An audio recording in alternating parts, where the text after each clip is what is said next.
Very good. খুব ভালো। এবার আমি তাহলে শুরু করে দিই একটু ওয়েলকাম। হ্যাঁ, আমি একটু ভিডিওটা অফ রাখছি, পরে অন করছি। হ্যাঁ, আমি অফ করে দিচ্ছি।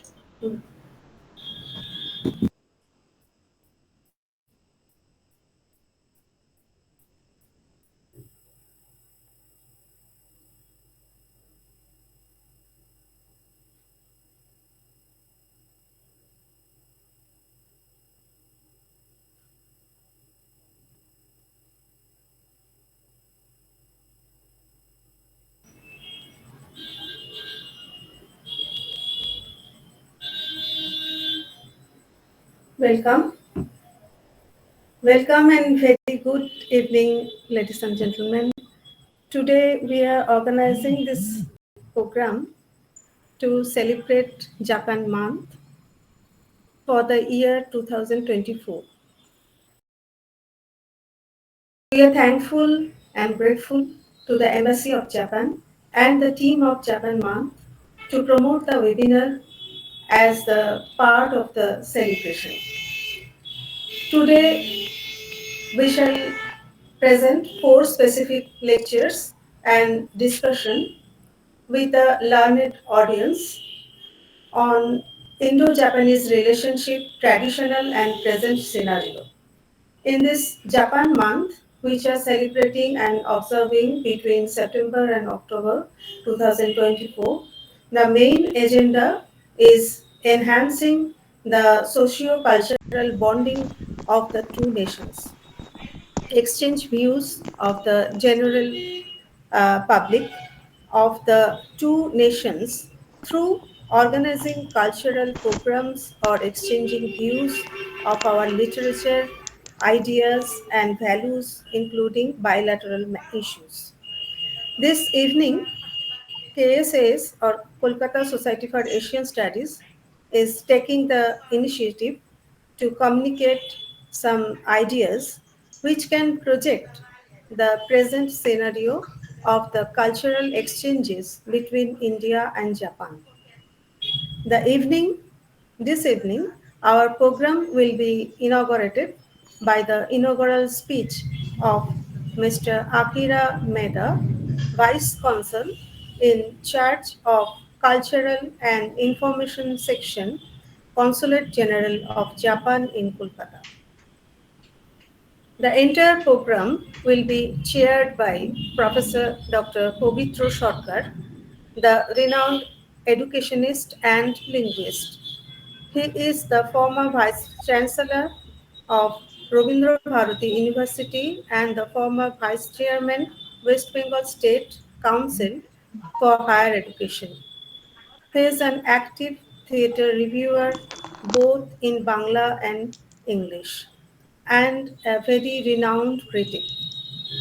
We know him as the writer and editor of more than 100 valuable books. He was a member of Sahitya Academy and Sangit Natok Academy of Delhi and Vice President of Paschim Bongo Bangla Academy. Today, we are grateful to have Dr. Pavitra Sarkar as the president of this important meeting. Now, I am giving you an idea of the main agenda of this evening. After this inaugural address, After the inaugural address, I shall request Professor Sarkar to kindly chair the program. The keynote speech will be delivered by Dr. Purobi Ganguly. Then I shall introduce Dr. Lopamudra Malik, who will deliver a talk on relations of Japan and Bengal. Muhammad Aliul Azim will deliver a talk on relation of Japan and Shantiniketan, uh, and Dr. Uh, and any and Debanjan Ghosh will also deliver his talk. Uh, Lastly, Professor Sarkar will conclude with his presidential address. If the time permit, And with the permission of the chair, 5 to 6 minutes discussion or question answer session can be arranged. At the end of the session, Dr. Soumitra Kumar Ghosh will propose a vote of thanks to the guest speakers and the audience. Now, I am inviting Mr.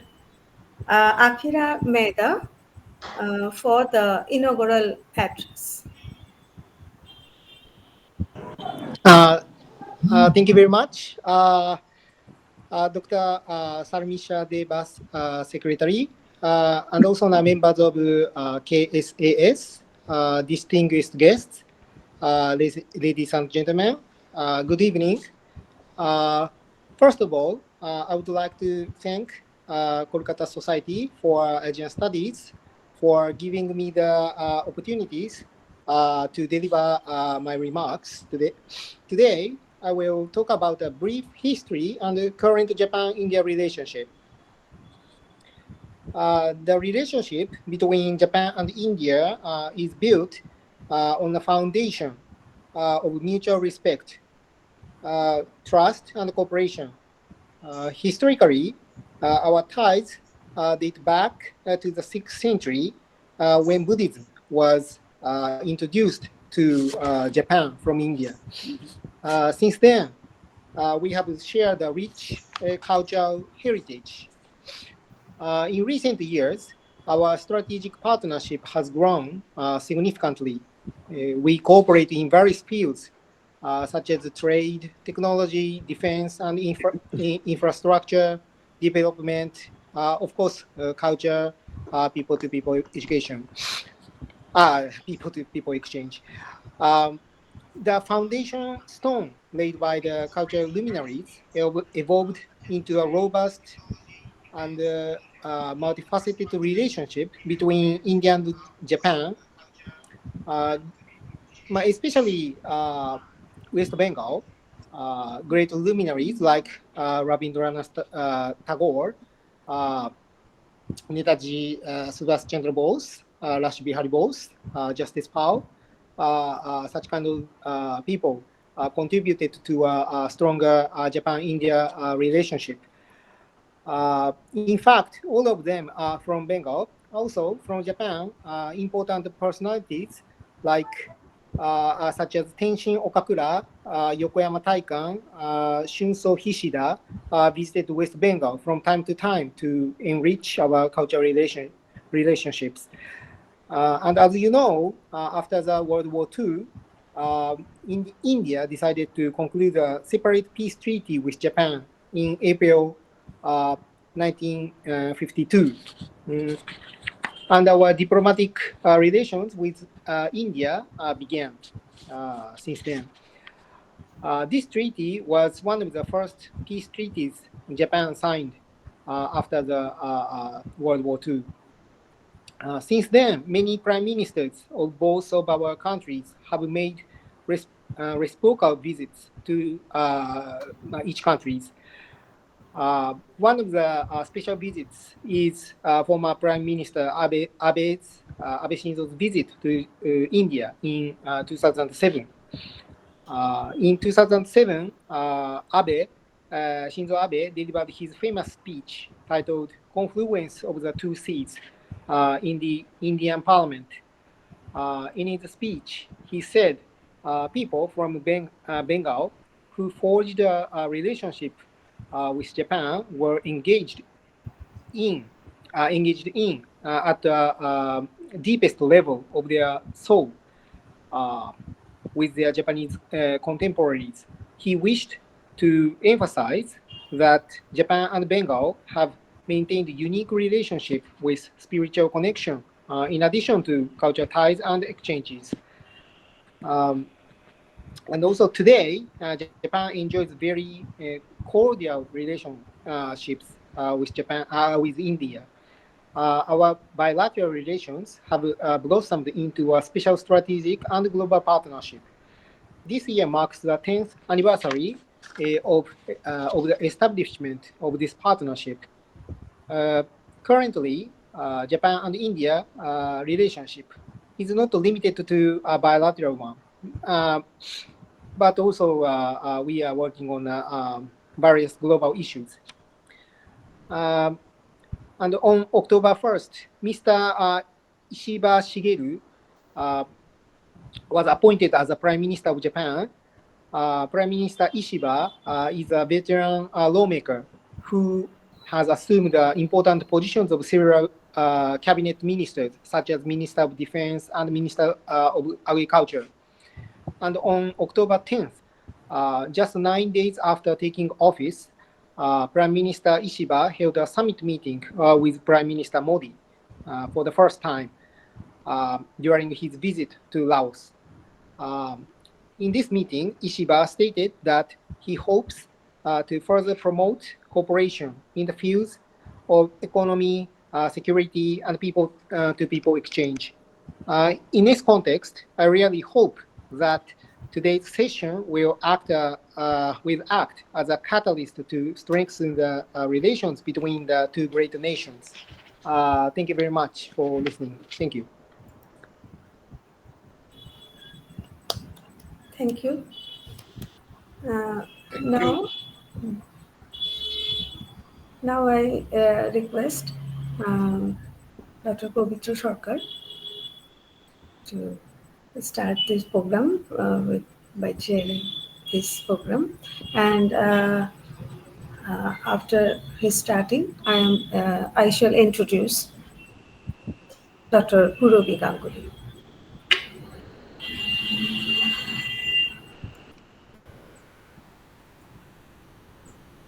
You are mute, Dr. Sarkar. You are sir mute. Mute Sir, you are mute. Unmute করতে হবে sir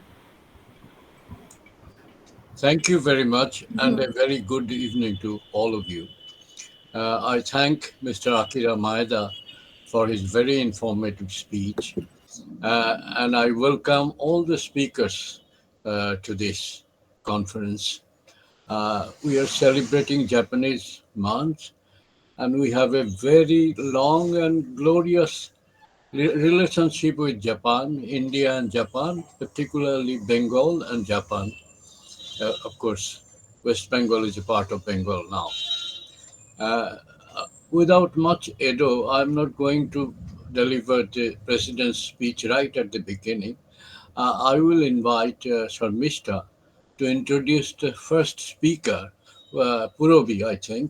Purobi will present her paper, and we will listen to that. And I will reserve my comments for the occasion when it's offered to me. Thank you very much. Thank you, sir. Our first speaker, the keynote address will be delivered by Dr. Purobi Ganguly, resource person, Japanese language, School of Languages and Culture, Rabindra Bharati University, Kolkata, Joint General Secretary, Indo-Japan Welfare and Cultural Association, Kolkata, translator of Japanese literature into Bengali, and essayist on the topic of Japanese studies.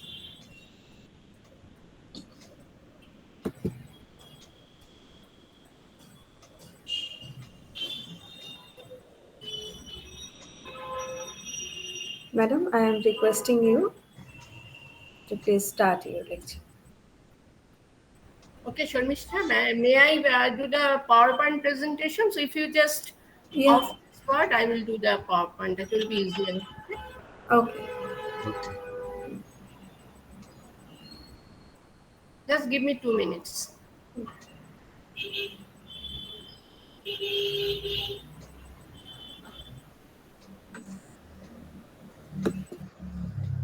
Is it visible? Yes, it is visible. yes It is it's visible. possible. Yeah. Am I audible? Yes you are Yeah, audible you're Okay. audible. Madam, can you do it on the presentation mode, please? Then it will be better. Okay, 1 minute. How to do it? The icon at the bottom is there. Your PowerPoint presentation, there will be one icon will be for the presentation.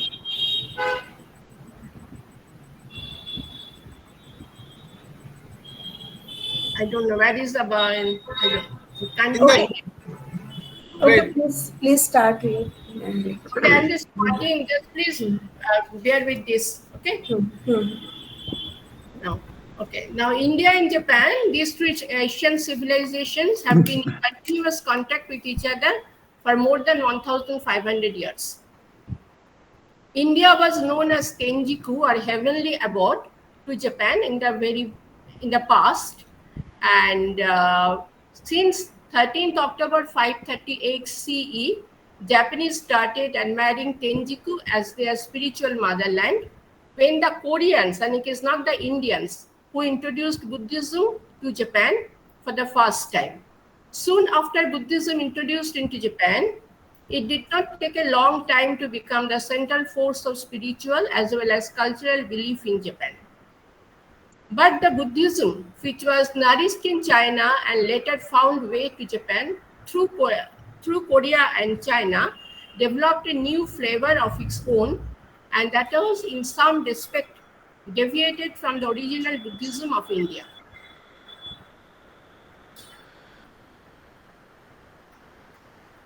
However, since the inception of the Buddhism in the 538 CE, Buddhist culture, ideology, and pattern of Buddhist lifestyle strongly influenced Japanese archipelago. As Buddhism is basically an Indian belief, as Buddhism is basically an Indian belief or ism, along with Buddhism, Indian cultural elements influence the life and culture of Japanese society. But surprising fact is that there is no record of direct contact between India and Japan in the initial stage. It is believed that one South Indian Buddhist monk reached Japan after completion of his work in China in 536 CE. And his name is Bodhidharma, and it is said, as per Chinese records, after a lapse of 60 years after the Mahaparinirvana of or the death of Gautama Buddha, Bodhidharma realized that now is the time to popularize Master's idea to the East land, that is in China. He realized most of the tenets of Buddhism in China do not have any clear idea about Mahayana Buddhism. Thus, he sailed for China probably around 521 CE, and after a long journey through sea, he landed in China in either in 524 or in 527 CE. He stayed in China for almost 9 years in austere religious practices, and on completion of his work in China, he might went to Japan. Due to meager historical evidences concerning Bodhidharma, paradoxically is upset by countless legends about this sage, and he was deified. And the deification of Bodhidharma is very much evident from his influence in the common people of the Japanese. According to hearsay, one Indian priest named Dharmamargo or Dharmapatha, called Hodo in Japan, went to Rajagriha during the time of Emperor Kotoku in Japan, that is between 645 and 654 CE, but no details of his activities in Japan are available. Indian culture was migrated, and without any Indian diaspora, which has created a new social order in Japanese philosophy, in the philosophy of Japanese life, and that is the reverence of Sanskrit language. It was Sanskrit that bridged the gap left with the limited opportunities of migration of Indian or Japanese priests and common people. Sanskrit became a favorite subject of learning because many important Buddhist texts were composed in Sanskrit. These texts traveled to China from India and then to Japan. One of the one of the great Buddhist priests, Kobodaishi or Kukai, and some other Buddhist priests of Japan learned Sanskrit in Japan and China. Kukai had been to China between 804 and 806 AD and learned Sanskrit from an Indian Buddhist monk Pogda, who was staying in China during that time. Now, Kukai introduced a slightly altered form of Devanagari in Japan called Shittan. The word Shittan is derived from Sanskrit Shiddham. The supplementary chronicles of Japan indicates that the first official visit of one Indian Buddhist monk took place in 8th century AD, to be more precisely in 736 AD, and the name of the monk is Bodhishena. Bodhishena was a South Indian Brahmin by birth, but he consecrated to Buddhism and trained as monk in India. Seeing the deep interest the Chinese showed for Buddhism, and also with a belief that Manjushri or the future Bodhisattva stays in China, he went to China. He went to China on his own and became acquainted with many Buddhist scholars of different countries. He also met Japanese ambassador of Tang court while he was in China, and that Japanese ambassador induced him to go to China.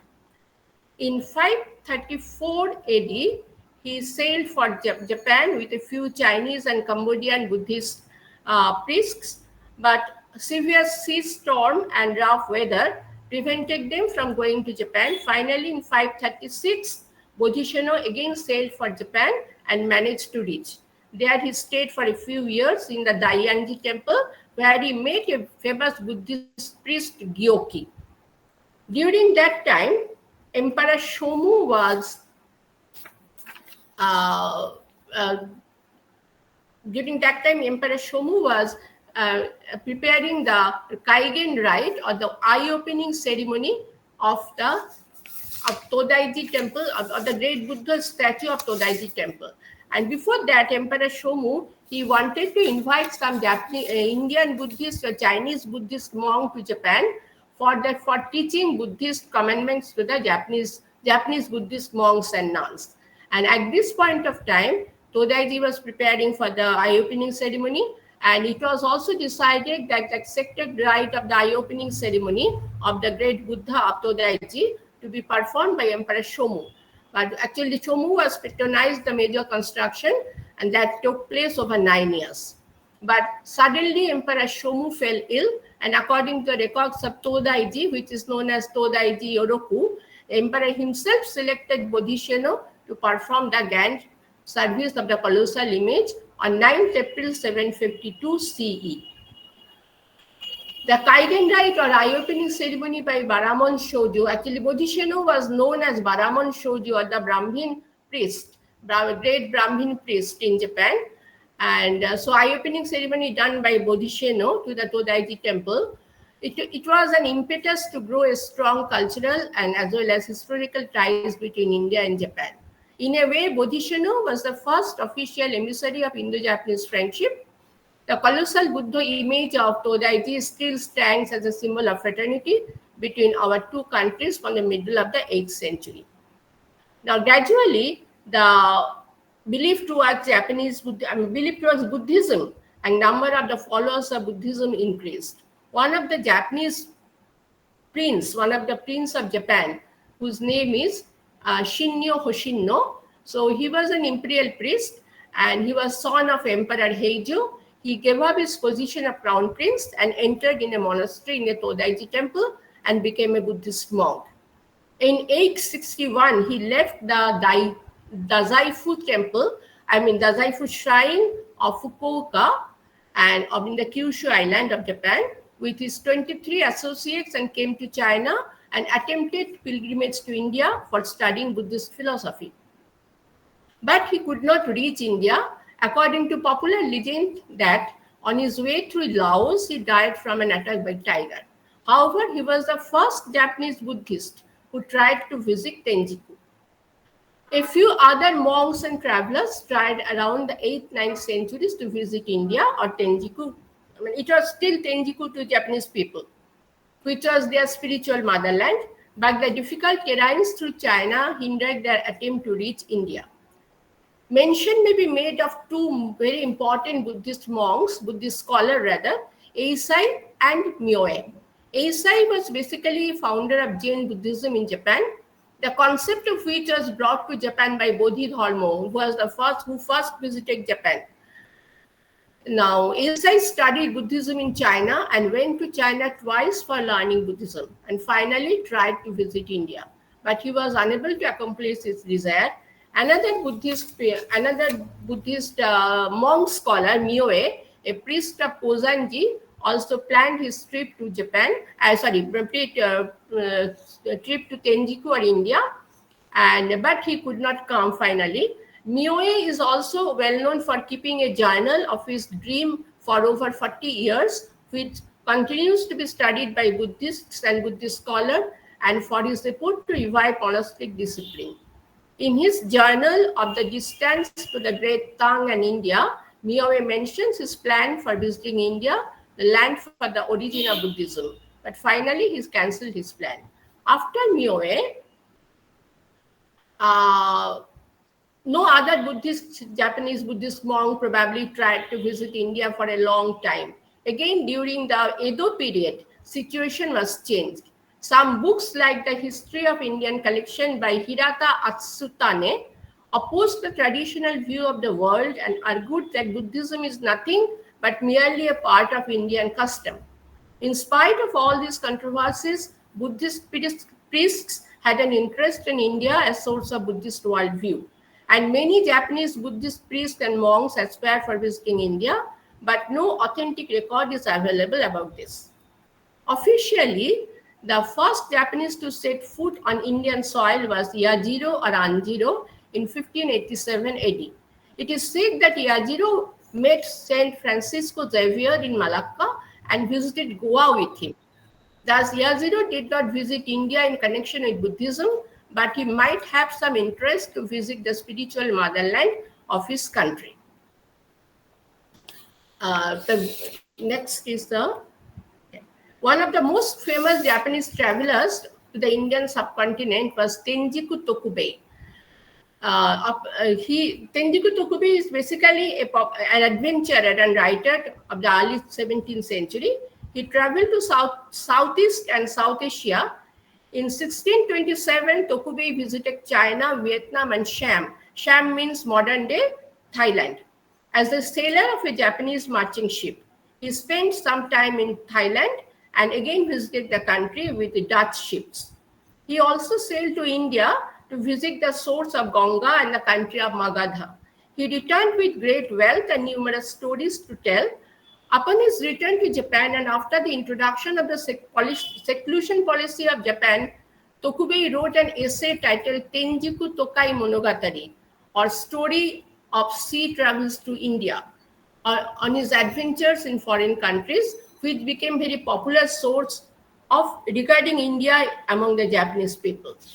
Next is the visit of Shimaji Mokurai in 1872 on his way back to Japan from Europe, opened a new chapter in Indo-Japanese Buddhist relationship. He is regarded as the first Japanese Buddhist monk to visit India. Mokurai was a Buddhist priest and reformer of the Jodo Shin sect. During Meiji period, that is between 1868 and 1912, the trend towards foreign contact got a new dimension. Meiji government selected some scholars and students to travel abroad to study various fields, as well as many foreigner teachers and instructors were hired to teach their respective fields. Buddhist studies were also not an exception. Many Buddhist scholars and teachers there is a reciprocal connection between the Buddhist world during that time. Now, mention may be made of scholars like Nanjo Bunnyo and Takakusu Junjiro. Both of them studied at Europe. Nanjo Bunnyo visited India in 1887. To discuss about these two Buddhist scholars, some brief discussion about Tokyo University may be mentioned. Tokyo University was established in 1877, that is the 10th year of the Meiji era. Initially, it was a university to train the government officials. 2 years later, that is in 1879, Kato Hiroyuki, a professor and head of the Department of Literature of that university, invited one Buddhist monk scholar named Hara Tanzan and started a course of lectures on Buddhist works as an optional course of the Department of Literature.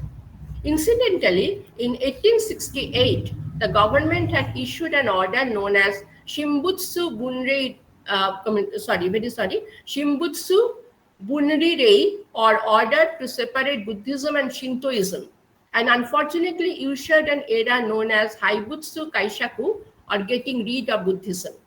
In this environment of anti-Buddhist sentiment, the establishment of course on Buddhism at a state university was indeed a courageous step for Professor Kato and Reverend Tanzan. Now, up to this, the introduction of Buddhism and Buddhist scholars' reciprocal visit to Japan and India has done. Now, a new dimension of Indo-Japanese relation has started from the 19th century. Now, till the middle of the 19th century, Japan's contacts with India were governed by their contacts with Great Britain. Now, Shamiji was overwhelmed with the sincere workmanship of Japanese people during his visit to Japan on his way to the World Congress of Religion in Chicago in 1872. He had opinion that Indian could learn a great deal from Japan, and he encouraged Indian youth to go to Japan for their study and development of their skill. From about the last decade of the 19th century, Japan's trade relation with India started by the shipment of a cotton bale to Japan by Indian merchants. From the from the end of 19th century, however, the relation between India and Japan started assuming an elaborate and different form.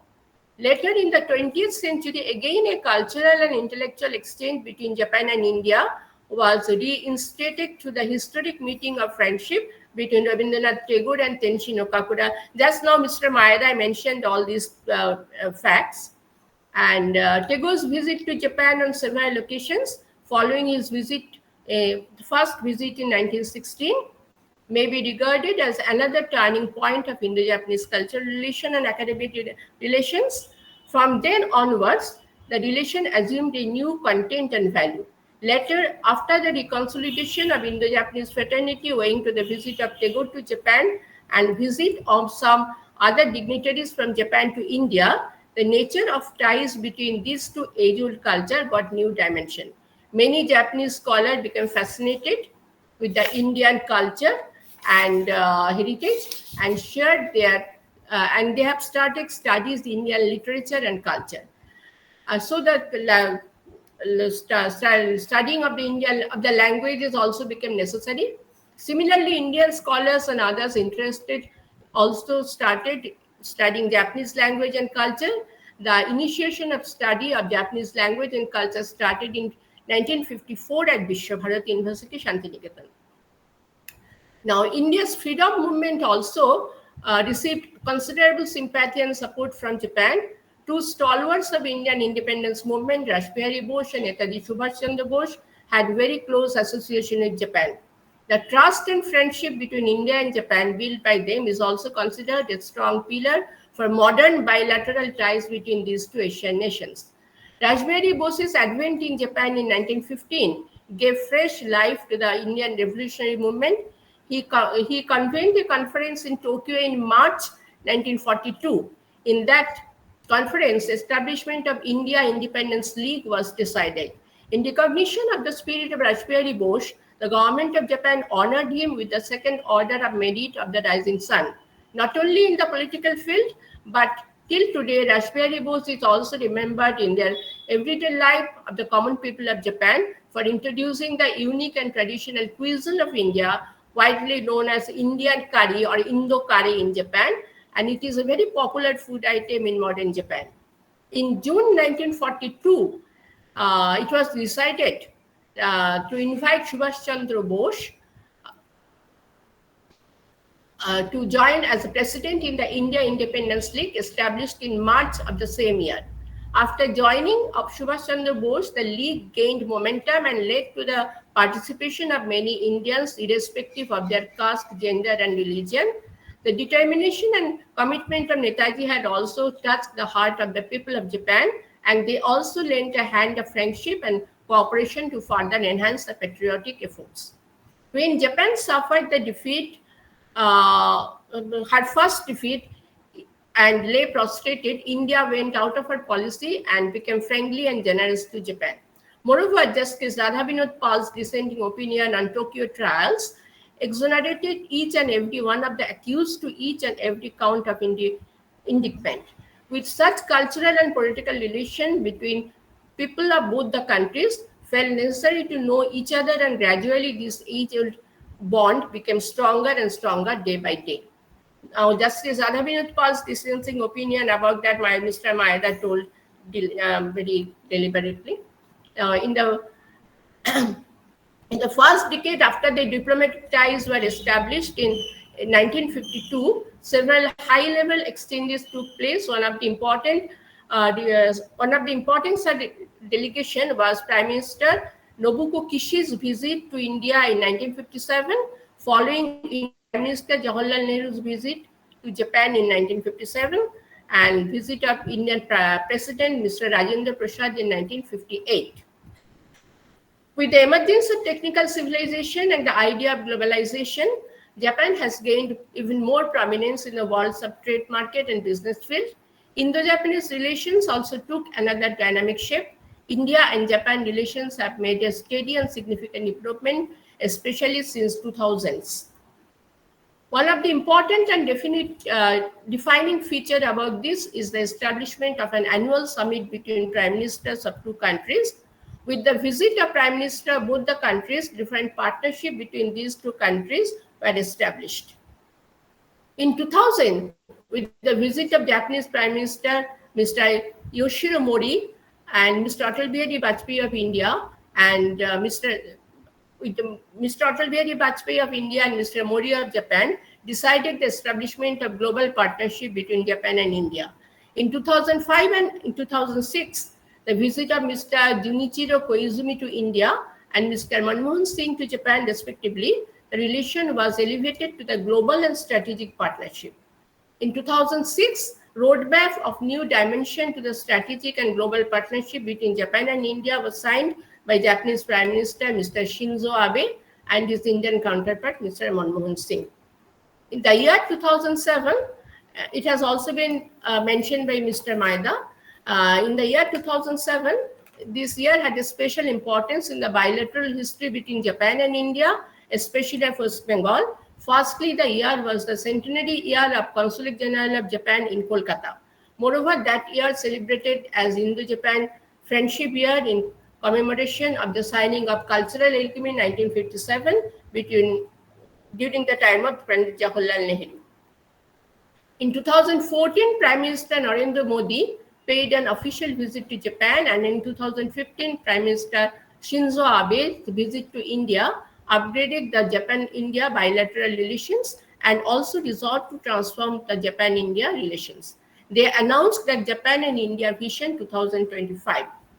In November 2016, Prime Minister Modi's official visit to Japan for the summit meeting with his Japanese counterpart opened another new sphere. Prime Minister Abe stated that summit meeting was a magnificent meeting that substantially advanced the new era in Japan-India relations.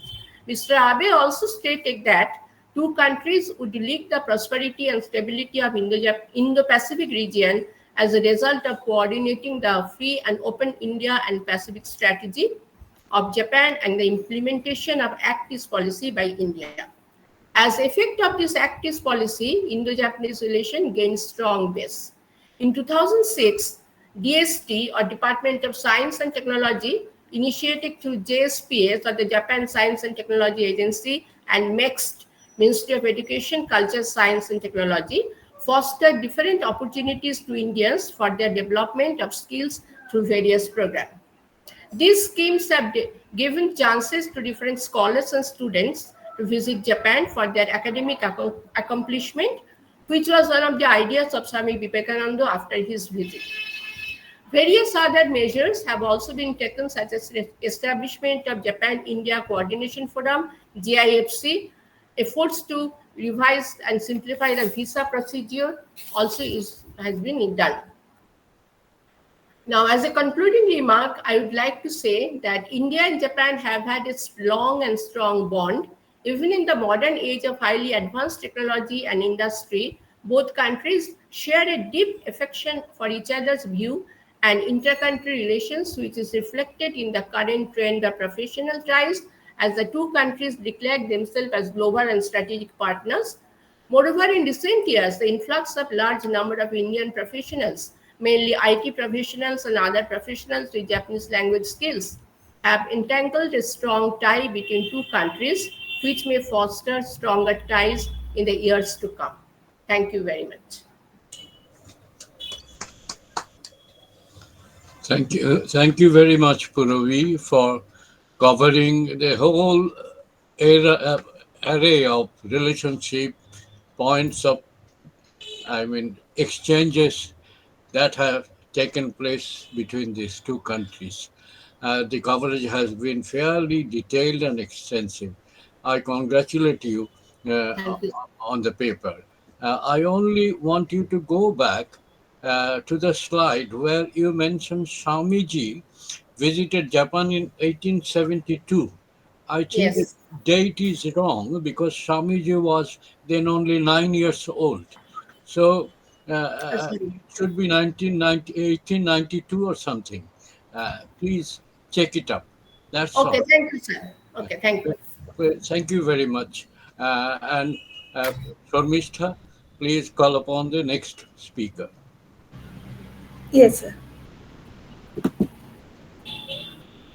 The next speaker is Debanjan Ghosh. Debanjan Ghosh is a resource person of Japanese language at Rabindra Bharati University, and as well as a Japanese language teacher based at the International Institute of Language and Culture of Kolkata, of which he is the director. His main interest is on Indo-Japan cultural relation through Bengal and cultural heritage of Bengal. He performs Tagore songs in Bengali and as well as in Japanese. He was specially invited for the program entitled Special Training Program for Young Teachers of the Japanese Language from South Asia at the Japan Foundation Japanese Language Institute, Urawa, Japan in 2009.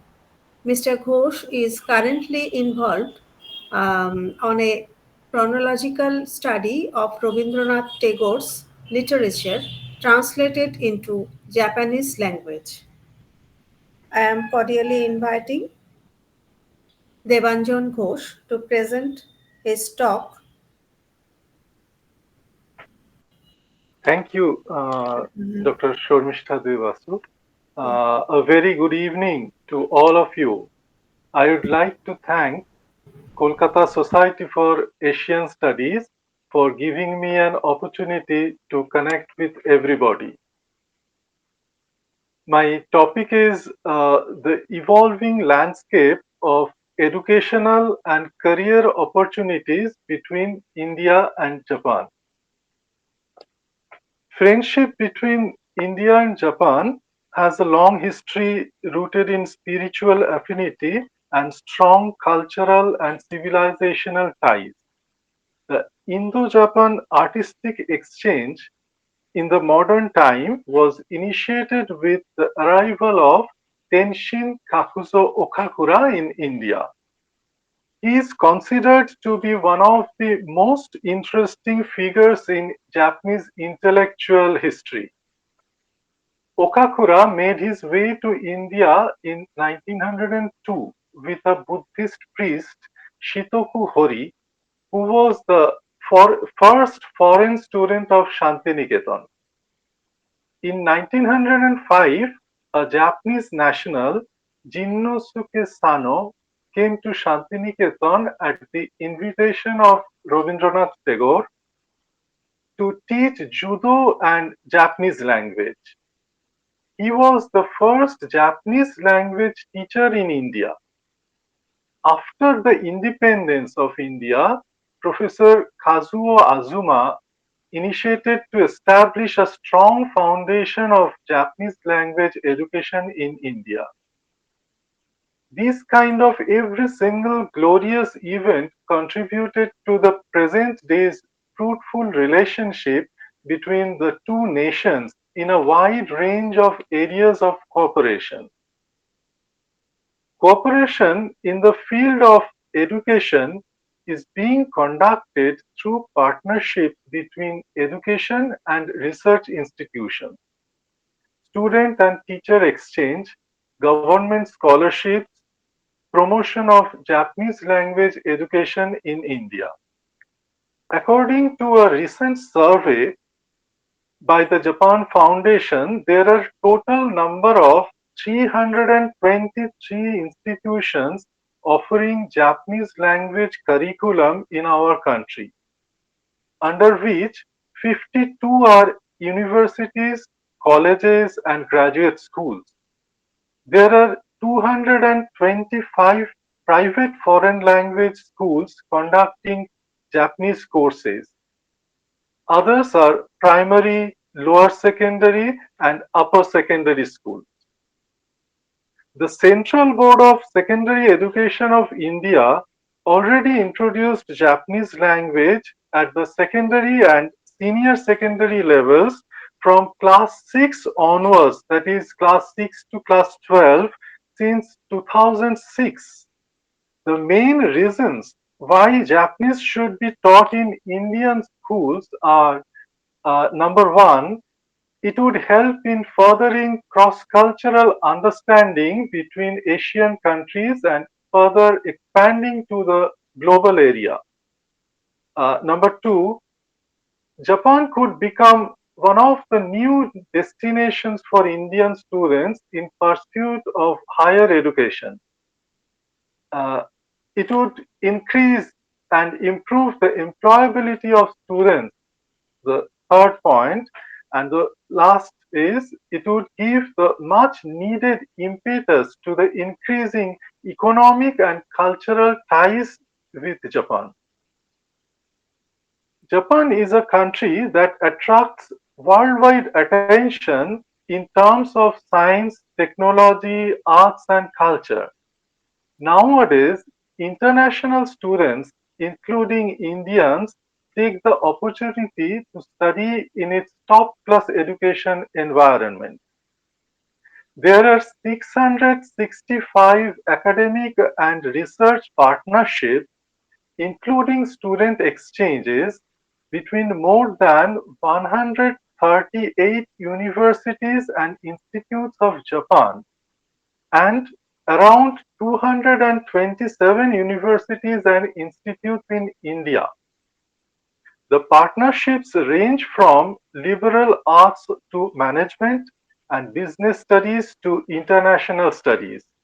Apart from academic partnerships, several Indian institutions have started India Japan Center related to research and study. Similarly, several Japanese institutions have started research centers in collaboration with India or focus on India. Student exchange programs, especially short term, have enabled Indian students to visit and experience Japan. Similarly, Japanese students have been coming to Indian universities for various courses, including Hindi and Bengali language. The Ministry of Education, Culture, Sports, Science and Technology, in short, that is called MEXT of Japan, has been inviting international students, including Indians, to study in Japan since 1954. The scholarships are offered in the field of social sciences, humanities, economics, business administration, natural sciences, engineering, agricultural studies, medicine, nursing, and many other subjects for undergraduate and research students. The Young Leaders Program under MEXT aims to contribute to cultivate future national leaders in Asian and other countries. Moreover, to contribute to establish friendly relationships among various countries and to improve policy planning activities. In addition, there are several organizations in Japan that offer scholarships for international students. The Japan Exchange and Teaching, in short JET program, seeks to enhance internationalization in Japan by encouraging mutual understanding between the people of Japan and those of other nations through the enrichment of foreign language education and promotion of international exchange at local level.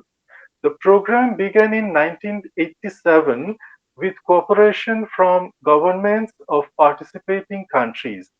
Under this program, assistant language teachers are placed mainly in local boards of education and elementary, junior high, and senior high schools in Japan. Japan has many excellent companies that have technology and are eager to expand their business to India. These are not only limited to big companies but also include small enterprises. One can develop his or her career through the experience in various Japanese companies, from a traditional company to a vigorous startup. There are so many companies which want to hire high skilled foreign professionals too. Now, the number of Japanese companies registered in India are 1400 with manufacturing firms. These Japanese companies have 4,901 business establishments in total. On the other hand, more than 100 Indian companies are working in Japan at present. The main reasons behind hiring Indian students for Japanese companies are to stimulate the workplace by increasing diversity within the company and to cultivate and expand overseas business in general. According to a recent survey done by the Immigration Services Agency of Japan, the top 10 occupations for Indian students are translation and interpretation, marketing research, international trade, non executive level management, information and communication technology, corporate sales, public relations and advertising, technology development, accounting, and caregiver. An important point is to remember that the Japanese companies expect a minimum level of Japanese language skills from Indian job seekers. One should able to communicate at a minimal level of Japanese in a limited amount of business settings. In this scenario, one should qualify at least entry level of Japanese language proficiency test, in short JLPT, or J4 level of business Japanese test, in short BJT, before apply for a job.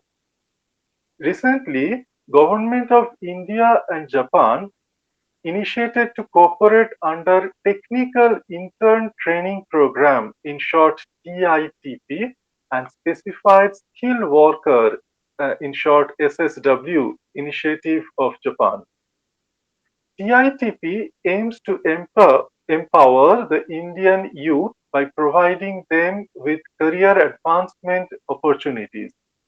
Technical interns, after receiving training in India, are sent to Japan for 3 to 5 years.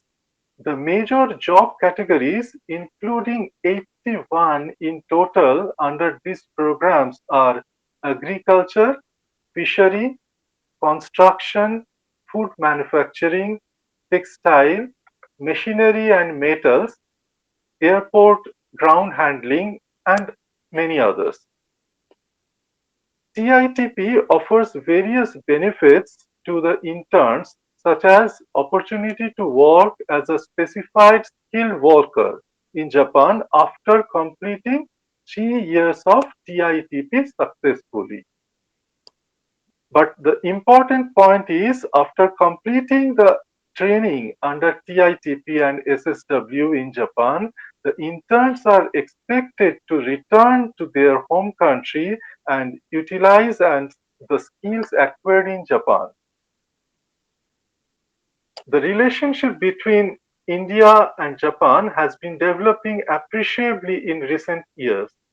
Besides strengthening of educational and economic ties, cooperative relations are progressing at the government level, while many exchanges are taking place at the private level. As two Asian democracies, India and Japan are important partners for mutual development. We believe that increasing people to people exchanges and deepening mutual understanding will help us maintain this excellent relationship and elevate it to a higher level in future. Thank you for listening me. Thank you, Devanjan. I am getting fascinated with the progress of this conference because first, Puravi's very detailed and hardly worked paper on Indo-Japanese relations, especially political relations, and then cultural, and then Devanjan's focus on a very practical aspect of business, how the two countries can cooperate in getting educational and job opportunities for its youth. So, thank you for your very illuminating, paper, Devanjan. Thank you, sir. It's. I think this seminar or conference is going to be a grand success. The way it is, uh, stepping ahead. Okay, Sharmista, call upon the next speaker, please. Thank you, sir. The next speaker is Lopamudra Malik, Dr. Lopamudra Malik. Uh, just 2 minutes. Dr. Lopamudra Malik had graduated from Vishwabharati University with a degree in Japanese and a master's degree from Delhi University in Japanese Studies. Her PhD topic was Japanese Studies in Bengal, 1863 and 63 to 1947. She is now working as an associate professor at the Department of Japanese Studies under the Faculty of Social Science at Dhaka University.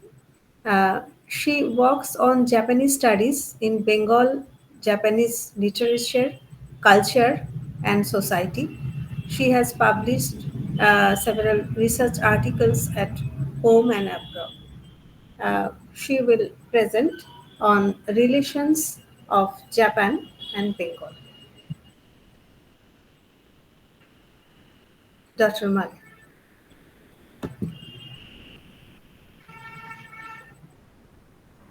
Am I audible now? Yes. Yes. Yes, you're audible. Yes.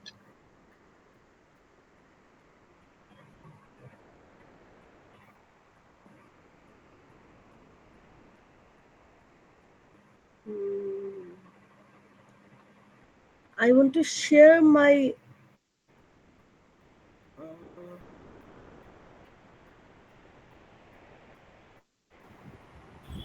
You want to share your PPT? yes. Yes, please. Just give me 1 minute. Hmm. Just go to the present now. Yes. Can you see? No, no. No. Okay.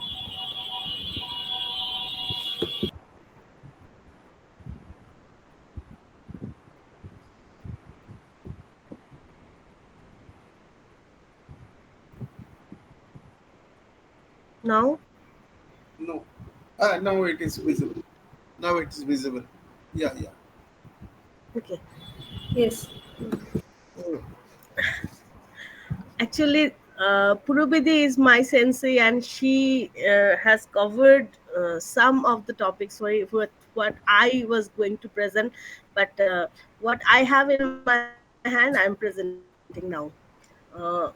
My topic is syncretistic tradition in Japan, Bengal relation, and overview. It is known to all of us that Japan was secluded, and it was opened by Commodore Matthew Perry's knock, and he was the pioneer who uh, knocked Japan after 200 years of uh, of their sleeping mode.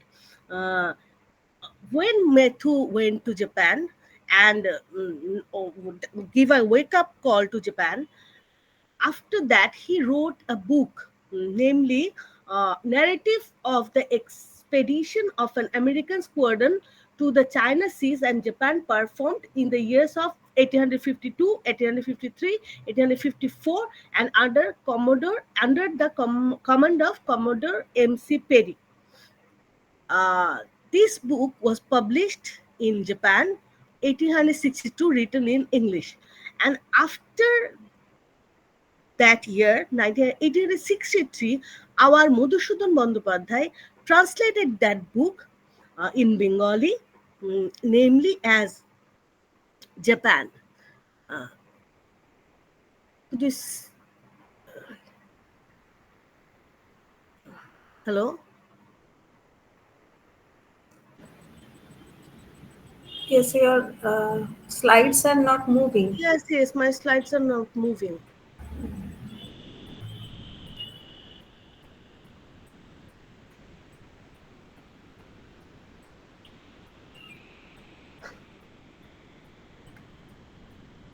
What to do?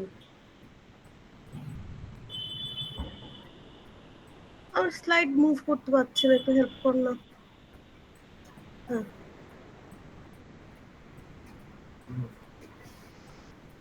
Google মিটে।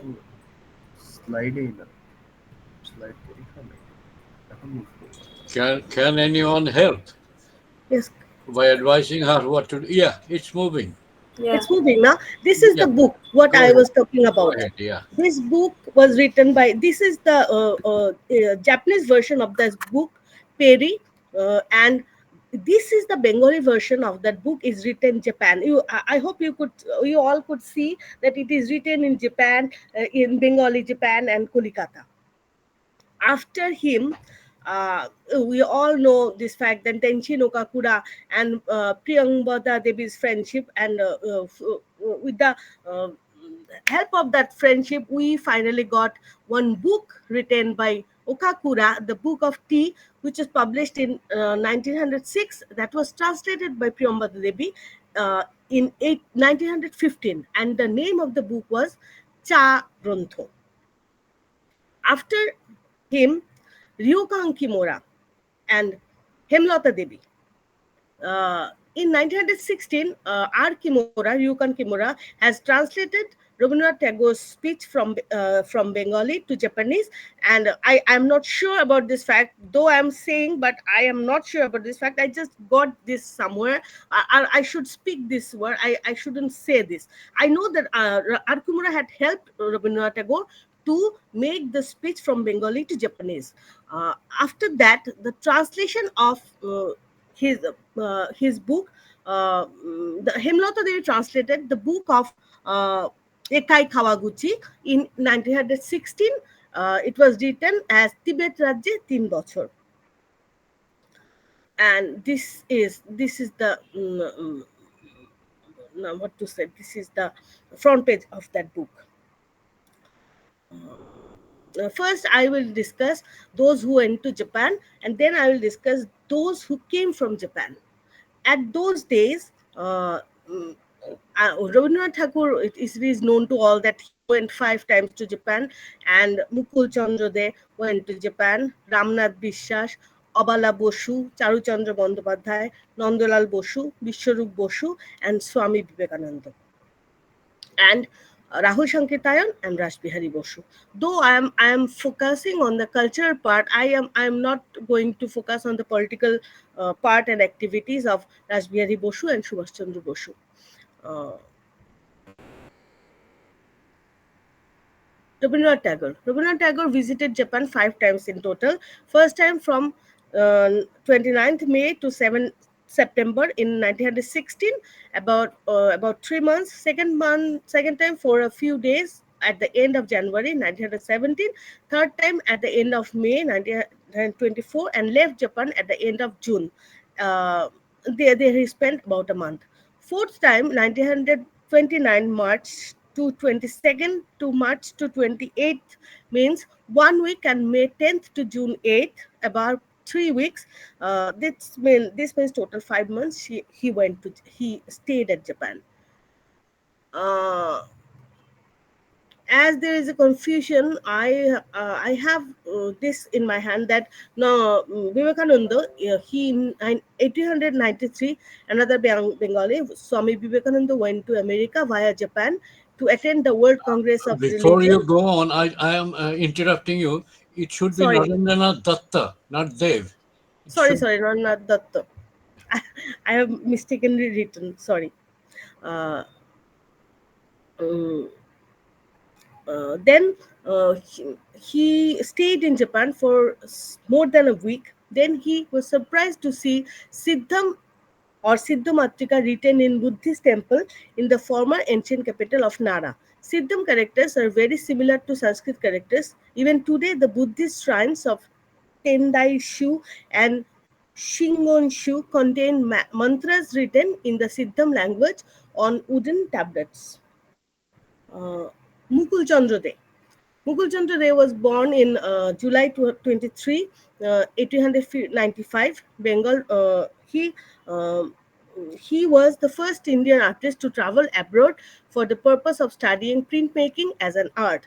While in Japan in 1916, Mukul De studied under Yokohama Taikan at Tokyo and Yokohama. At Yokohama, Rabindranath Tagore and Mukul Chandra Dev lived as a guest of Japanese silk merchant Tomitaro Hara at his famous residential complex style house as named as Sunken House. Ramnath Bosu was born in Sylhet, Bangladesh, 1894. He had a passion to travel the world on a bicycle, and he successfully visited many countries, and Japan was one of them. He wrote a book, namely Jujutsu Japan. Abala Bosu was born in August 8, 1864 in Bangladesh at Borishal. Her father was a social reformer. They used to live in Telibag, Dhaka. She was married to the renowned scientist Acharya Jagadish Chandra Bosu. Abala studied at Bethune College, and in 1910 she became the Sampadok of Brahmo Balika Vidyalaya, and she went to Japan with her husband. Nandalal Bosu. Nandalal Bosu also went to Japan with Rabindranath Tagore. He had become a part of international circle of artists and writers seeking to revive classical Indian culture, a circle that already included Japanese artist Okakura Kazuko, Yokohama Taikan. He also visited Japan along with Rabindranath Tagore in 1916.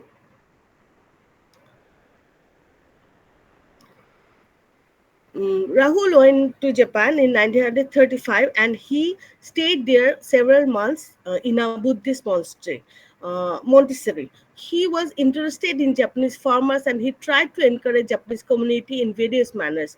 He has a close relation with Shusho Byodo. I would skip Ras Bihari Bosu as our Guru Purubidi Sen said that about her curry rice, and not only curry rice, he did a splendid job there. But as I'm not discussing about the political part, so I will skip Ras Bihari Bosu and our Subhash Chandra Bose.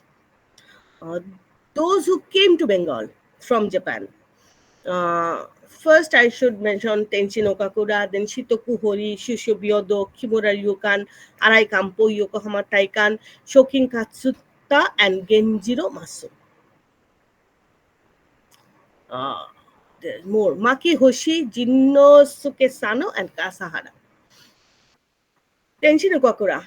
He came to India in 1902, influenced by Tagore, and contributed in bringing foreign students and teachers from Japan to Vishwaruti. His book was translated in Bengali. He was in touch with Abhindranath Tagore, Gogindranath Tagore, and Nandalal Bosu. Shitokuhori, as our Purobi sensei mentioned earlier, Shitokuhori was the first student of Vishwabharat University as a foreign student, and he came to learn Sanskrit and know Buddhism deeply. And Rabindranath requested him to work on to get a photocopy the manuscript which went to Japan, bringing Buddhism there. Hori made a Japanese weaving machine while staying in Shantiniketan. Hori was at Vishwabharat University for 1902 to 1903. Shusho Byodo. Byodo was a student of Tokyo University and he came to Vishwabharati for higher studies. He studied so well that he mastered Sanskrit, Buddhist literature, and Pali, and at Rabindranath University had honored him with delete. He came to Shantiniketan in 1933. He was the one with whom Rabindranath expressed his wish for Nupan Bhavan. Shushubhyodo was also received the education of Sanskrit rhetoric in Shantiniketan from Shantiniketan in 1932, 34. Ryukang Kimura. Ryukang Kimura came to our country first. He came to Chittagong first. Chattogram, I mean to say. Kimura was a believer of Nichiren community and he was affiliated with the organization, and from there he was sent to India to learn more about Buddhism from its origin. He entered through Chittagong in 1908 and he had this information to know best about Buddhism and Pali language. He had to stay at Chittagong. After being in Chittagong for several years, he went to Calcutta University and studied Oriental Studies. Mastering Pali, he had been appointed as a professor of Pali department for 1918 to 26. When Rabindranath Tagore was in Japan in 1916, Kimura interpreted his speech so well, and Rabindranath appreciated him for his word selection and the way he translated those words. When Kimura was in Kolkata, he was a great supporter of the Japanese people who were in West Bengal in those days. He was like a bridge between Japan and Bengal. Arai Kampo. Arai Kampo was the disciple of Yokohama Taikan. Arai Kampo met Rabindranath Tagore at Tomitaro Hara's house, sunken house, and he gave two of his paintings to Rabindranath. This is kept in Vishwabharati since now. So far I know. In 1916, he traveled to India where he became acquainted with the poet Rabindranath Tagore. In 1917, he began a project on reproduction of Ajanta cave paintings. He returned to Japan in the following year. He worked with Nandalal Bosu when he was in Shantiniketan, and when Rabindranath and Nandalal Bosu went to Japan in 1924, he stayed at Arai's house for some days.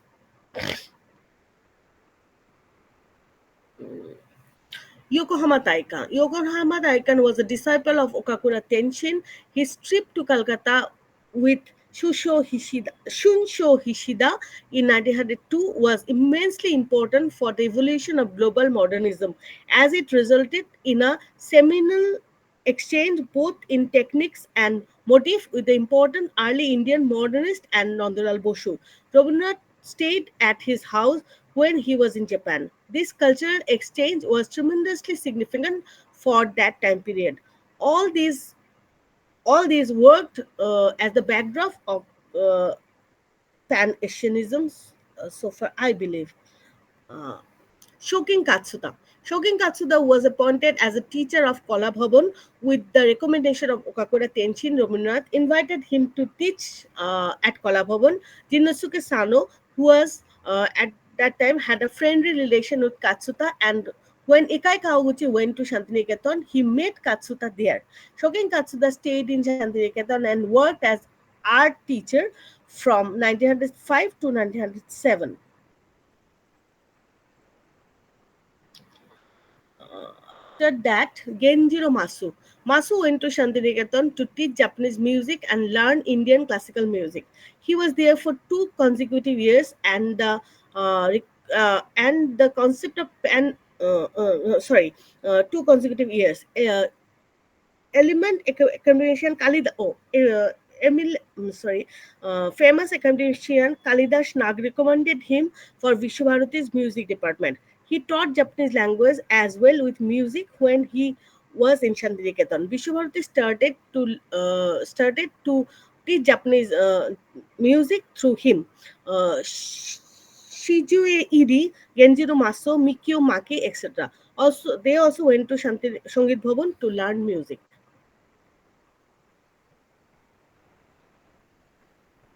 Maki Hoshi.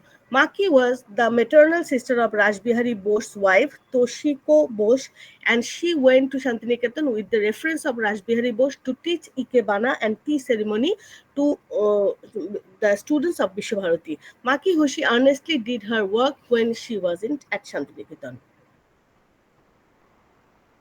Kintaro Kasahara.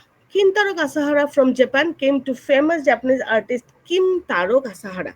He first came to Kolkata in 1911 to do the woodwork of Abhinavanath Tagore's house. Although he sometimes returned to his homeland, he mainly lived in Kolkata.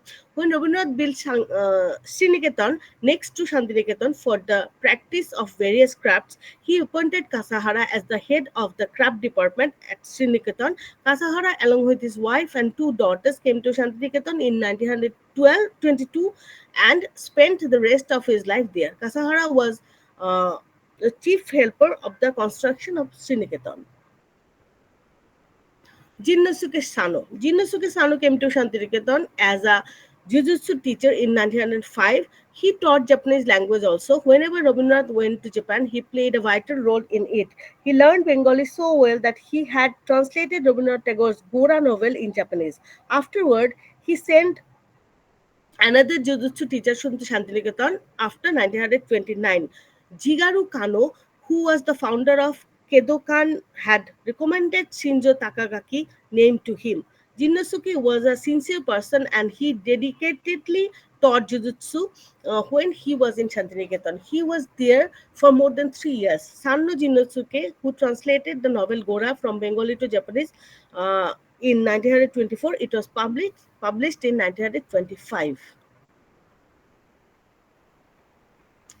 Yone Noguchi. Noguchi um, Noguchi translated some of the Rabindranath's poems from from Bengali to English, and he he had a good relation, and he also had a quick fight with Rabindranath Tagore regarding this Pan-Asianism thought. He had a great relation with Vishwabharati and Rabindranath Tagore. The thing is, I through while before concluding, I want to mention two or three things that why this relation with Japan and Bengal, and why within this 19th century, 20th century, this relation with Japan, Bengal, we have a very deep connection, and I tried to I have I'm not sure that whether I have found or not, but I'm trying to find out the connotation. Where are we connected? And I this two or three things came to me. That one might be Pan-Asianism. We both of us were having in mind the thought of Pan-Asianism. This is one, and another thing I always feel while teaching or reading, I feel that the Japanese sense of beauty has a deep relation with our sense of beauty.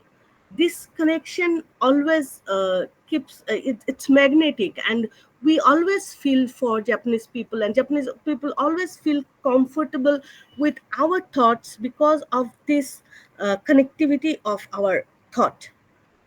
Thank you so much.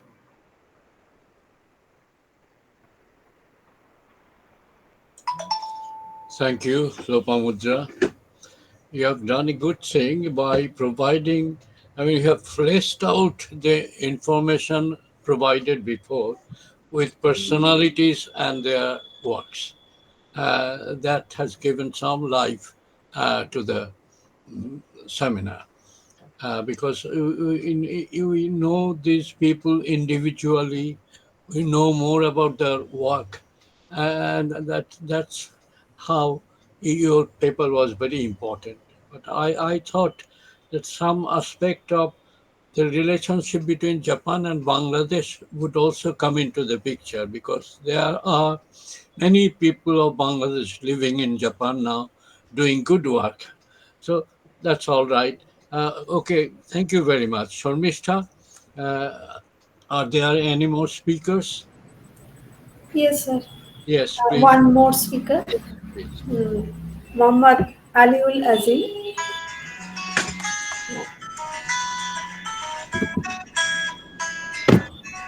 Muhammad Aliul Azim is an assistant professor in the Department of Japanese at Vishwabharati, a prestigious institution founded by Rabindranath Tagore. He earned his doctorate focusing on and quote Tagore and 39 educational thought reflected in Japan, exploring the profound intellectual and cultural connections between Tagore's philosophy and Japanese education. With over 14 years of experience teaching Japanese language and culture, Dr. Azim is dedicated to fostering understanding and appreciation between India and Japan. He is actively engaged in promoting India Japan relations through his academic work and cultural initiatives, contributing to a strong positive bond between the two nations. He will uh, talk to us about relation of Japan and Shantiniketan. Mohammed Hassan. Thank you, ma'am. Welcome.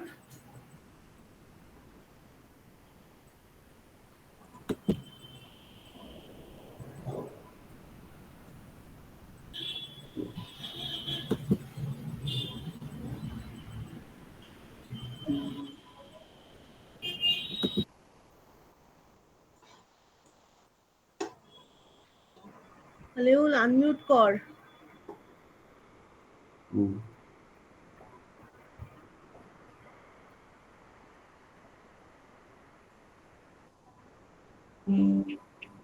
Just a minute, I'm sharing my screen. No, it's not working.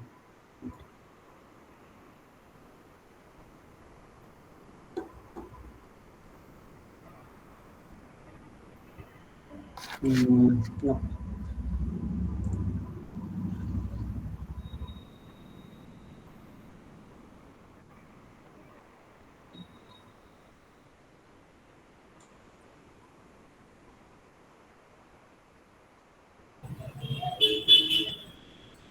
No, it's not coming. No.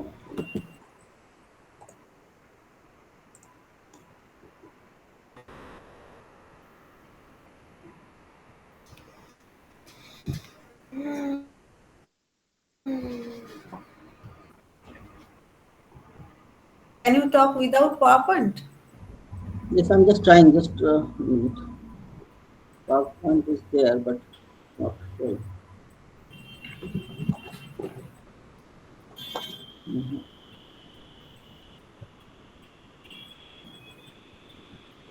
Okay. Please go to the present now. Mm. No, it's Present not now. showing actually. Present now. Present now, but it's not showing. You'll have to choose that Windows or ওটা দেখতে choose করতে হবে আপনাকে না choose করছি কিন্তু এটা দেখাচ্ছে না, এটা হচ্ছে মুশকিল। Just a minute. আমরা পৃথিবীর সবচেয়ে টেকনিক্যালি অ্যাডভান্সড কান্ট্রির বিষয়ে কথা বলছি, আমাদের টেকনোলজি একটু গন্ডগোল করছে। ঠিক আছে, বলো। আমি আরেকবার চেষ্টা করছি, না হয় তাহলে আমি দেখছি একবার। হ্যাঁ আমার একটু ডাক্তারের কাছে যেতে হবে। ঠিক হ্যাঁ ঠিক আছে, ঠিক ঠিক হ্যাঁ আছে, আছে, হ্যাঁ ঠিক আছে। আমি কমেন্টস পাঠিয়ে দেবো তোমাকে হোয়াটসঅ্যাপে। ঠিক সৌমিত্র, আছে, সরি, ঠিক আছে। Professor Sarkar, sorry, I have to go. But I এসো enjoyed and এসো এসো thank এসো you. এসো। হ্যাঁ হ্যাঁ থ্যাংক ইউ। ভালো আছেন তো? হ্যাঁ না, দেখাচ্ছে ডক্টর আজিম, দেখাচ্ছে এখন। আপনি এবার ফাইলটা চুজ করুন, কোনটা দেখাবেন। ফাইলটা চুজ করছি কিন্তু ওটা দেখাচ্ছে না। পাওয়ার ওপেন পয়েন্টটা করুন, somehow ওপেন not করুন, showing. পাওয়ার পয়েন্টটা ওপেন No, হচ্ছে না। PowerPoint is open now, but it is not showing. I don't know why. Hmm. আমার Okay, মনে হয় I'll start without বৈজ্ঞানিক the. চলে যান। হ্যাঁ, আপনি নিজ যদি বলেন মানে উইদাউট পাওয়ার পয়েন্ট ভালো হয়। Mhm. Okay, good evening, everyone. It is a privilege to be here today to speak about a unique and profound cultural relationship that has flourished across continents, the connection between Shantiniketan and Japan. While Rabindranath Tagore, the founder of Shantiniketan, envisioned his bond over a century ago, it continues to thrive today in both the realms of education and culture. This connection has a rich historical foundation that blends art, philosophy, and education in our time together today.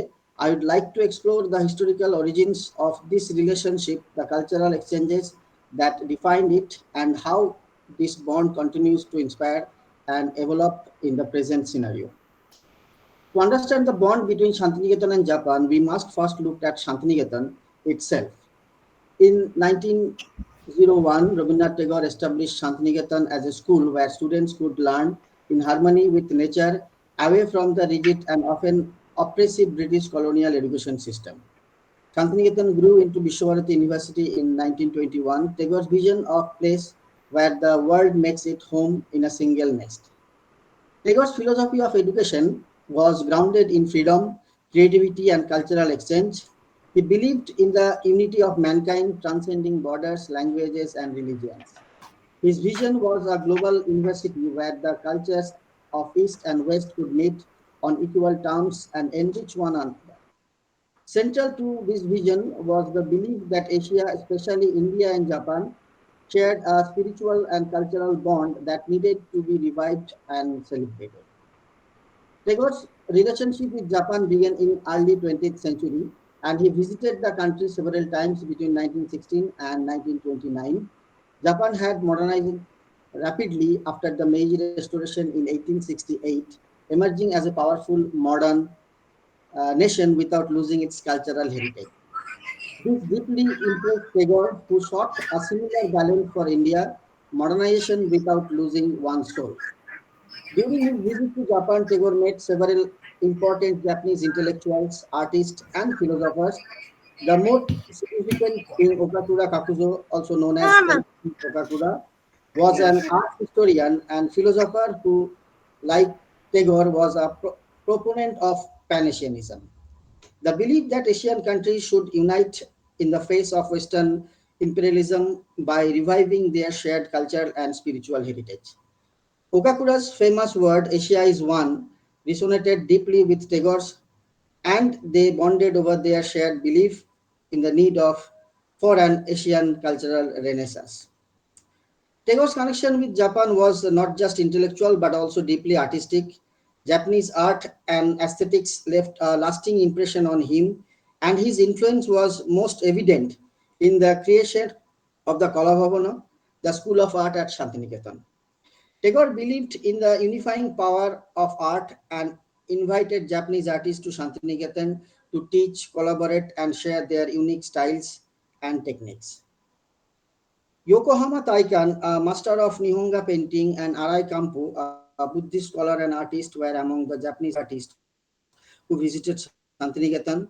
They introduced Japanese techniques like sumie, ink painting, and Nihonga, a modern painting style based on Japanese methods, to Indian artists. In turn, Indian artists like Nandolal Bose, one of the India's foremost modernist painters, absorbed these influences and incorporated them into their own work, blending Indian and Japanese art form. Junosuke Sano reached Shantiniketan as a teacher of Jujutsu in 1905. Tagore requested Okakura to send one martial art teacher to Shantiniketan. Tagore had many and experiments to include the physical education with the traditional school education, and later on the invited other famous Jujutsu teachers Shinjo Takagaki to Shantiniketan. As mentioned by Lopamudra Deep, Shitoko Hori joined Shantiniketan and became one of the pioneering Japanese individuals to experience the ashram's unique educational philosophy. Hori was deeply influenced by Tagore's ideas on holistic education and the integration of nature and learning, which resonated with certain aspects of Japanese culture and spirituality. His presence also marked the beginning of cross cultural exchange that would grow over the years, fostering a strong bond between Japan and India through education, art, and philosophy. Uh, there are another one student, Denjiro Hasegawa, a Japanese young man, joined Kolabhavana with a wish to learn the decorative patterns on the wooden furnitures of India in 1935. Tagore also valued Buddhism as a shared spiritual link between India and Japan. He saw in Japanese Buddhism a continuation of Indians' ancient spiritual heritage and believed that the two nations were spiritually interconnected. These exchanges created a lasting artistic legacy. Even today, if you visit Shantiniketan, we will find exhibitions of Japanese arts, workshops on Japanese painting techniques, and a deep appreciation of Japanese aesthetics. The cross cultural dialogue between India and Japan has become one of the Shantiniketan's defining features. However, this idealistic vision was tested in 1930s as Japan's political landscape shifted towards militarism and imperialism. Tagore, who had once praised Japan as a model for Asia, became critical of its aggressive policies in Asia, particularly its role in the Sino-Japanese War and its expansionist ambitions. Tagore's disagreements with Japanese militarism was profound as it went against everything he believed in peace, cultural exchange, and unity. He began to warn against the dangers of nationalism and imperialism, emphasizing that true progress could only come through intellectual and cultural collaboration, not military conquest. Despite this, the cultural and artistic ties between Shantiniketan and Japan continued to grow, leaving a lasting legacy of friendship and mutual respect. Now let's shift to our focus to the present day. Over a century after Tagore first established this cultural exchange, the relationship between Shantiniketan and Japan continues to flourish, adapting to the modern world while still preserving its core values of mutual respect, cultural collaboration, and artistic innovation. One of the most tangible aspects of this relationship is the ongoing academic and cultural exchange program between Vishwavarati University and Japanese institutions. In recent years, Japanese universities and cultural organizations have collaborated with Shantiniketan on a range of projects, including academic research, art exhibitions, and student exchange programs. Japanese scholars often came to Shantiniketan to study Indian cultural philosophy and Tagore's works, while Indian students and artists travel to Japan to learn more about Japanese traditions. In the field of art, Japanese influences remain strong at Shantiniketan. Kalabhavana workshops on Japanese traditional art forms such as origami, ikebana, and sumie painting are regularly held, helping new generation of Indian artists understand and appreciate the subtle and beauty of Japanese aesthetics. These exchanges serve as a testament to the enduring influence of the early 20th century collaboration between Shantiniketan and Japanese artists. The Japanese government, through its cultural bodies like Japan Foundation, also supports many initiatives in Shantiniketan. These includes funding for cultural events, art exhibitions, and the translation of Japanese literature into Bengali language. This commitment to preserving and nurturing the cultural ties between India and Japan is reflective of how deeply rooted these connections are in both countries' histories. On a philosophical level, the connection between India and Japan, as envisioned by Tagore, remains relevant as the world grapples with issues of materialism, environmental degradation, and spiritual emptiness. The techniques of Tagore and his Japanese contemporaries offer an alternate path. They believed in the integration of spiritual values with modernity, a balance that the world continues to seek today. At Shantiniketan, students still engage with the ideas of Jain Buddhism, which has its roots in Indian spiritual practices, and the broader idea of oneness with nature, a principle central to both Japanese Shinto and Buddhist traditions. The peaceful, serene environment of Shantiniketan reflects these ideas, where students and faculty alike can connect with nature while pursuing intellectual and artistic growth. Despite the rich cultural ties, the relationship between Shantiniketan and Japan was faced challenges as the world becomes more technologically driven and globalization accelerates. There is a risk of traditional cultural exchange being overshadowed by more immediate digital forms of interaction. This poses a challenge to the deeper, slower process of cultural understanding that Tagore advocated. However, there are also great opportunities. The rise of digital media has made it easier to share the presence art, music, and literature across borders. Virtual collaboration between Indian and Japanese artists, scholars, and students are becoming more common, opening up new avenues for cultural exchange that were unimaginable in Tagore's time. Moreover, both India and Japan are playing increasingly important roles on the world stage, and their cultural diplomacy has taken one of new significance. Shantiniketan, with its deep-rooted connection to Japan, serves as a bridge between the two nations through cultural events, academic partnerships, and artistic collaboration. Shantiniketan and Japan continue to influence each other, bringing their shared tradition into the modern age. In conclusion, as we reflect on the past and present of Shantiniketan and Japan relationship, we can see that what began as a cultural exchange over a century ago has grown into a something far more enduring. Its relationship built on shared values, artistic expression, and a deep spiritual connection. Rabindranath Tagore's vision of a world where East and West, tradition and modernity could meet on equal terms has been realized in many ways through the bond between Shantiniketan and Japan. In today's globalized world, where cultures often clash or are lost in the rush of modernity, the relationship between Shantiniketan and Japan reminds us of the importance of preserving cultural heritage while remaining open to new influences. It shows us that true progress comes not just from technological advancement but also mutual understanding, artistic collaboration, and spiritual unity. As we look to the future, we can be hopeful that the bond between Shantiniketan and Japan will continue to grow, adapting to new challenges and opportunities, and remaining a shining example of cross-cultural cooperation.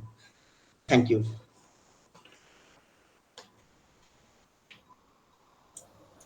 Thank you, Aliul. You have done the right thing, focusing on Tagore's idea of education, which has an appreciative audience all over the world.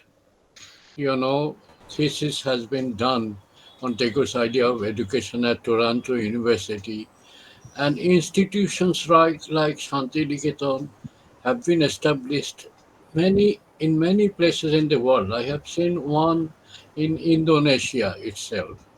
Japan also had an institution like that. And you know that Lenin's personal library had books on Tagore's idea on education. So, this is a very important topic, and I'm glad you focused on that. Uh, Thank you very much for your detailed discussion on the point. So, Mister, how Yes, much time do I have? yes, please, you can continue for Okay, 10 to 15 okay. minutes. I have been so long acting as a headmaster of a class, uh, correcting people and doing things like that.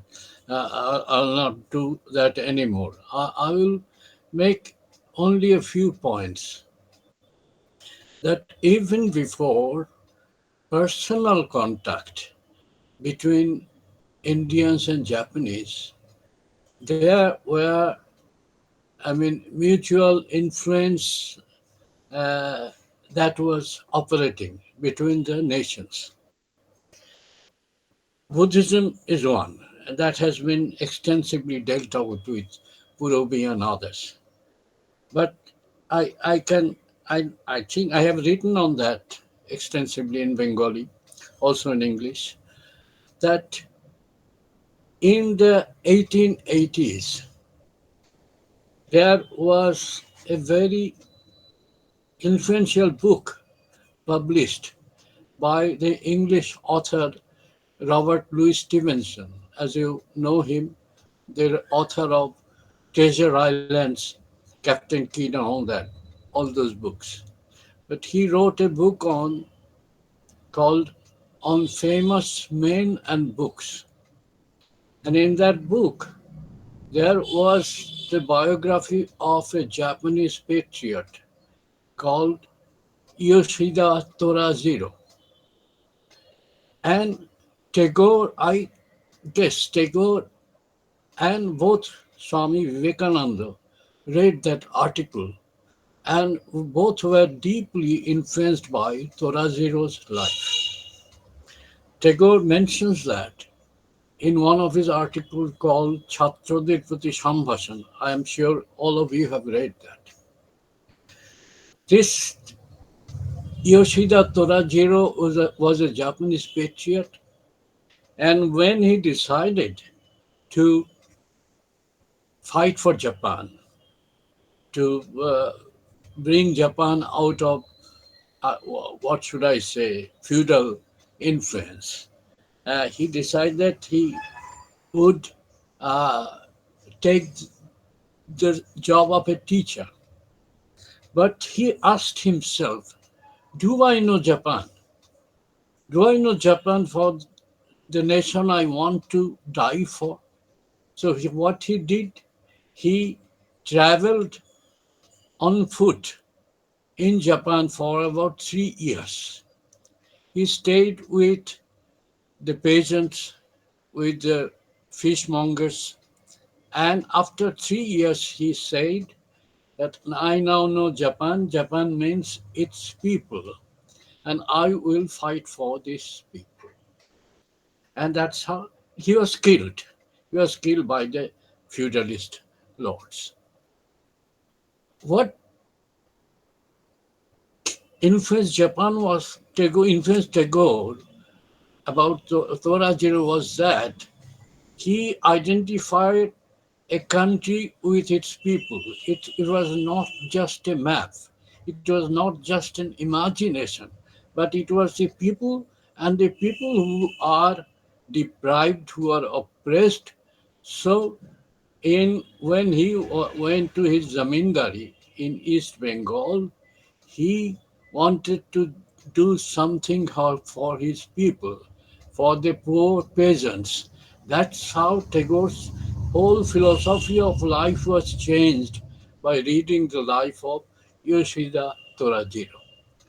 I think this life he also influenced Swami Vivekananda because he embarked on an extensive travel all over India, from Kashmir to Kanyakumari, as you all know. He traveled all over India, lived with poor people, and that is how he familiarized himself with the nation. The nation meant its people. So when personal contact was not there, there was some influence of Japan to Indian minds. Tagore and Vivekananda bear witness to that. Secondly, the point I should mention, I think Japanese people are mature enough to appreciate that there were some negative points too. Japan, the Asia for Asians phrase has been mentioned. But as you know, when Japan attacked China in 1937 and 38, the Japanese poet Ione Noguchi wrote a letter to Tagore asking for his support for Japan's intentions. Tagore didn't support it. Tagore wrote back, somewhat in remorse. He said that I wish your people, whom I love, not victory, but remorse. China is unconquerable. So there were certain negative points that had to be mentioned because we are both mature people, mature nations, and in the relationship, all the points were not very positive. There were some negative points also. So we should look dispassionately at the relationship, the history, and we know we will. I mean, there is a very strong bondage between the two countries now.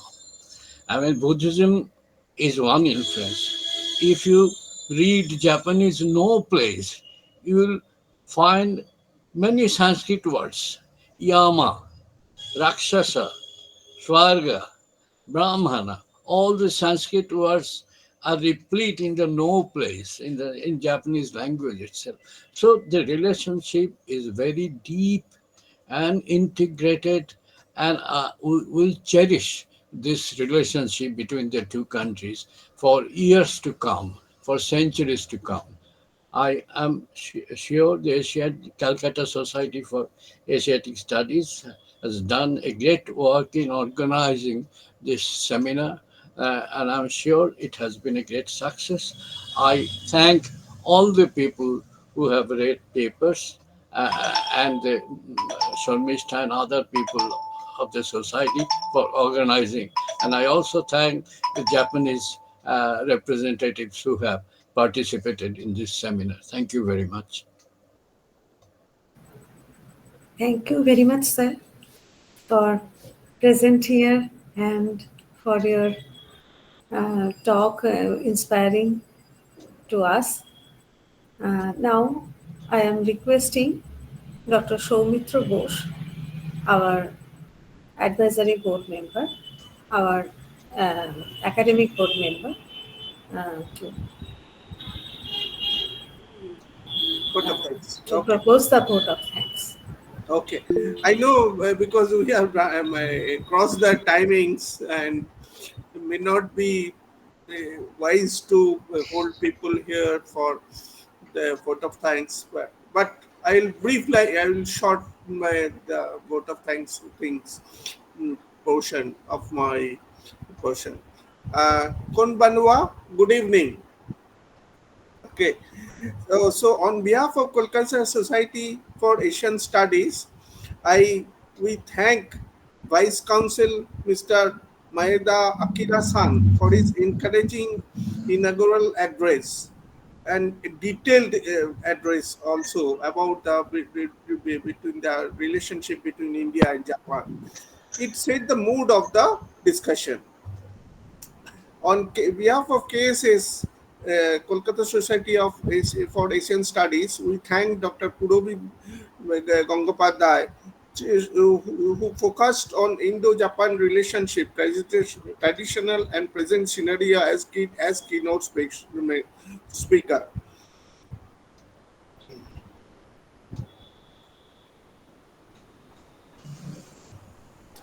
She mentioned about the association of two Asian civilizations which have been in continuous contact with each other for more than 1500 years. She mentioned names of Japanese scholars like Eisa-san, Mio-san, and Indian scholar monks like Buddhiharma, Bodhisena, Dhammapata.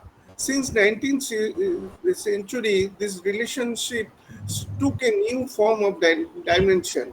She highlighted the visit of Swami Vivekananda Tagore to Japan and visit of many Japanese scholars like Tenshins of Okakura-san reconsolidated the Indo-Japan fraternity.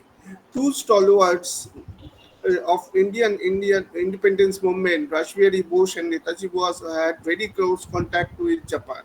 Dr. Ganguly emphasized that since the first diplomatic relationship between these two countries established in 1952, many summits and different bilateral contact made this relationship stronger in every year. We are confident that it will continue to become stronger day by day. Cases also thanks Devanjan Ghosh, who highlighted the evolving landscape of educational and career opportunities between India and Japan. He mentioned India and Japan are the lands of new opportunities in terms of higher education, technical studies, research, and research, innovative practices and finding a suitable professional career. His, uh, his comparative analysis highlighted valuable insights for educators, researchers, and policymakers seeking a deeper understanding of education systems, the growth of career opportunities, and the need for education and professional exchanges in diverse culture and economic contexts.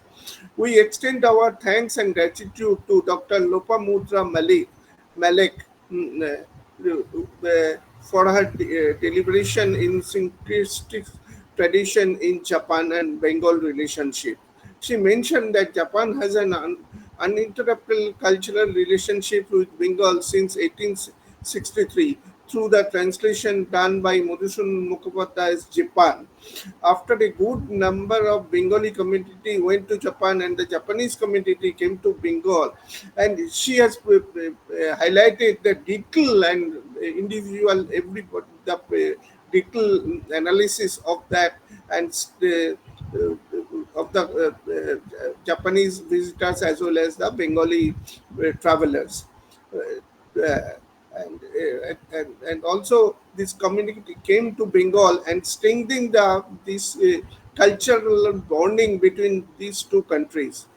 Huriprabha Tadeka-san visited before Rabindranath Tagore in 1912, and after her visit, many people went to Japan. But the first phase of distinctive and remarkable relationship took its revitalization after Rabindranath Tagore and his team visit to Japan. And various people from Japan came to Bengal who had an adjunct contact with Rabindranath Tagore.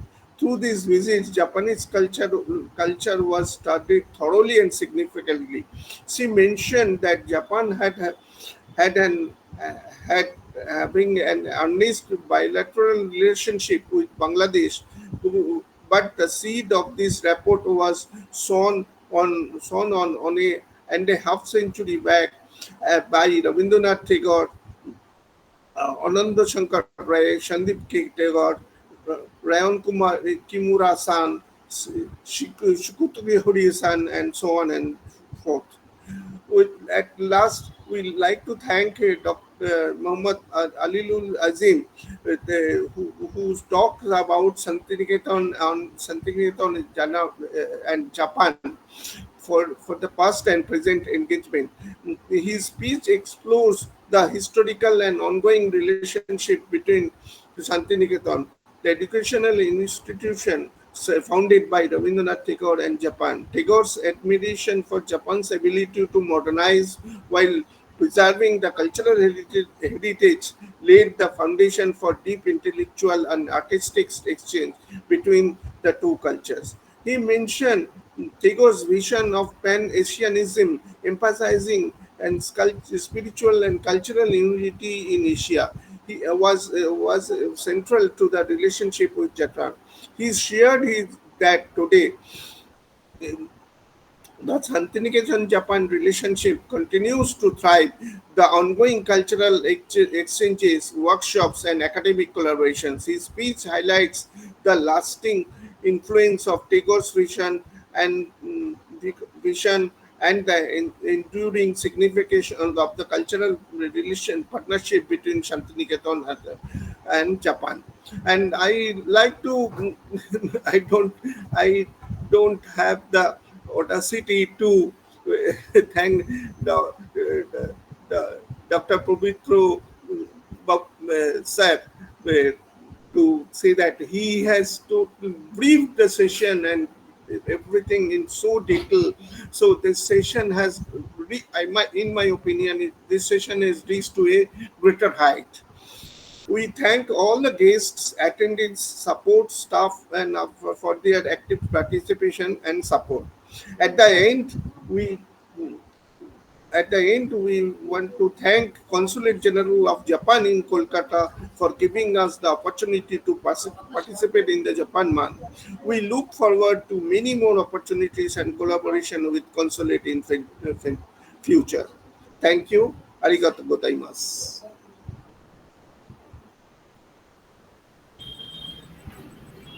Thank you. Thank you, all of us to joining. Thank you, Mr.